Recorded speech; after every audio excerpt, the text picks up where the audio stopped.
ಪ್ರಕರಣವನ್ನ ಸದ್ಯಕ್ಕೆ ಸಿಬಿಐಗೆ ಕೊಡಲೇಬೇಕು ಅನ್ನುವಂತಹ ಪ್ರತಿಭಟನೆಯನ್ನ ಜೋರು ಮಾಡ್ತಾ ಇತ್ತು ಬಿಜೆಪಿ. ಇದರ ಬೆನ್ನಲ್ಲೇ ಇವತ್ತು ಬಿಜೆಪಿ ದೊಡ್ಡ ಮಟ್ಟದ ಪ್ರತಿಭಟನೆಯನ್ನ ಹಮ್ಮಿಕೊಂಡಿತ್ತು.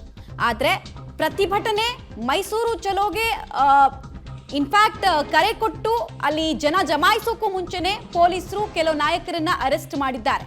ಮೈಸೂರು ಚಲೋ ಹಮ್ಮಿಕೊಂಡಿದ್ದಂತಹ ಬಿಜೆಪಿ ನಾಯಕರು ಈಗ ಬಂಧನಕ್ಕೆ ಒಳಪಟ್ಟಿರೋದ್ರ ಬಗ್ಗೆ ಮಾಹಿತಿ ಲಭ್ಯ ಆಗ್ತಾ ಇದೆ.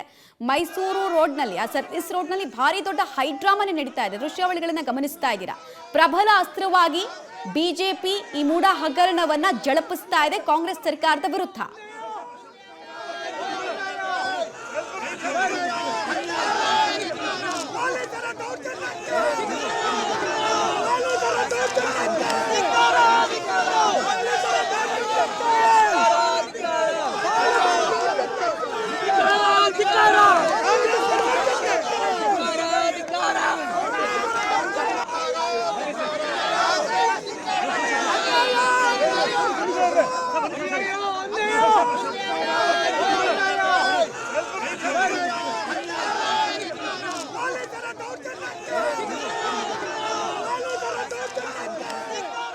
ಡೀಟೇಲ್ಸ್ ಕೊಡ್ತಾರೆ, ನೇರ ಸಂಪರ್ಕದಲ್ಲಿ ಜಾಯ್ನ್ ಆಗ್ತಾರೆ ಶ್ರೀನಿವಾಸ್. ಪ್ರಬಲ ಅಸ್ತ್ರವಾಗಿ ಉಪಯೋಗಿಸ್ತಾ ಇದೆ ಬಿಜೆಪಿ, ಬಟ್ ಅವರ ಪ್ರತಿಭಟನೆಯನ್ನ ಹತ್ತಿಕ್ಕೋ ಕೆಲಸ ಆಗ್ತಾ ಇರೋದು ಸ್ಪಷ್ಟವಾಗ್ತಾ ಇದೆ ಅಲ್ಲಿ.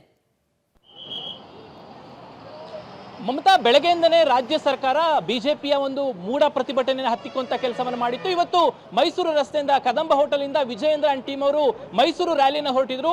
ಎಲ್ಲಾ ನಾಯಕರನ್ನ ಪೊಲೀಸರು ಬಂಧನ ಮಾಡಿದ್ದಾರೆ. ಈಗಾಗಲೇ ನಾನು ಹೇಳಿದಾಗೆ ವಿಜಯೇಂದ್ರ ಮತ್ತೆ ಮುನಿರತ್ನ ಅವರು ಶಾಸಕರು ಮತ್ತೆ 3-4 ಜನ ಶಾಸಕರು ಇಲ್ಲಿಂದ ಅಂದ್ರೆ ಮೈಸೂರು ರಸ್ತೆಯ ಕದಂಬ ಹೋಟೆಲ್ ನಿಂದ ರ್ಯಾಲಿಯನ್ನು ಹೊರಡಲಿಕ್ಕೆ ಮುಂದಾದ್ರು.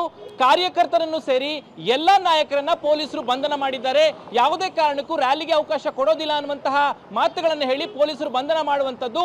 ಮತ್ತೆ ಆ ಸಮಯದಲ್ಲಿ ನಾಯಕರು ಮತ್ತೆ ಪೊಲೀಸರ ನಡುವೆ ಮಾತಿನ ಚಕಮಕಿಗಳು ನಡೆಯಿತು. ಕಾರ್ಯಕರ್ತರು ಗೇಟ್ ಅನ್ನು ತಳ್ಳುವಂತ ಪ್ರಯತ್ನವನ್ನ ಮಾಡಿದ್ರು. ಆ ಕದಂಬ ಹೋಟೆಲ್ ಬಳಿ ಏನು ನಾಯಕರ ಕಾರ್ಗಳನ್ನ ಗೇಟ್ ಹಾಕಿ ಬೀಗ ಹಾಕಿದ್ರು. ಆ ಗೇಟ್ ಅನ್ನ ತಳ್ಳುವಂತ ಪ್ರಯತ್ನವನ್ನ ಕಾರ್ಯಕರ್ತರು ಮಾಡಿದ್ರು. ಅಂತಿಮವಾಗಿ ರಾಜ್ಯಾಧ್ಯಕ್ಷ ವಿಜಯೇಂದ್ರ, ಶಾಸಕ ಮುನಿರತ್ನ ಸೇರಿ ಶಾಸಕರು ನಾಯಕರನ್ನ ಕಾರ್ಯಕರ್ತರು ಪೊಲೀಸರು ಬಂಧನ ಮಾಡಿ ಈಗ ಪೊಲೀಸ್ ಠಾಣೆಗೆ ಕರೆದುಕೊಂಡು ಹೋಗಿದ್ದಾರೆ. ಮುಂಜಾಗ್ರತಾ ಕ್ರಮವಾಗಿ ಮೈಸೂರು ರಸ್ತೆಯನ್ನ ಈಗ ಬ್ಯಾರಿಕೇಡ್ ಗಳನ್ನ ಹಾಕಿ ತಡೆ ಹಿಡಿಯಲಾಗಿ ನೋಡಬಹುದು ದೃಶ್ಯಗಳಲ್ಲಿ. ನಾಯಕರು ಅಥವಾ ಮುಖಂಡರು ಕಾರುಗಳಲ್ಲಿ ಹೋಗ್ಬೋದು ಅನ್ನುವಂತಹ ದೃಷ್ಟಿಯಿಂದ ಯಾವುದೇ ವಾಹನಗಳನ್ನ ಮೈಸೂರು ರಸ್ತೆಯಲ್ಲಿ ಬಿಡ್ತಿಲ್ಲ. ಪೊಲೀಸರ ಭದ್ರತೆಯನ್ನ ಬ್ಯಾರಿಕೇಡ್ ಹಾಕಿ ಮುಚ್ಚಲಾಗಿದೆ.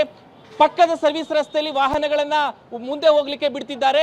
ಈಗ ತಕ್ಷಣಕ್ಕೆ ವಿಜಯೇಂದ್ರ ಮತ್ತೆ ಟೀಮ್ ಅವರನ್ನ ಪೊಲೀಸರು ಕರೆದುಕೊಂಡು ಬಿಡಿದಿಯ ಸಮೀಪಕ್ಕೆ ಹೋಗಿದ್ದಾರೆ ಎಂಬ ಮಾಹಿತಿಗಳು ಲಭ್ಯವಾಗ್ತಿದ್ದಾವೆ. ಸದ್ಯಕ್ಕೆ ಇಲ್ಲಿ ಪೊಲೀಸರು ಇಲ್ಲಿದ್ದಂತಹ ಕಾರ್ಯಕರ್ತರನ್ನ ಕಳಿಸುವಲ್ಲಿ ಯಶಸ್ವಿಯಾಗಿದ್ದಾರೆ.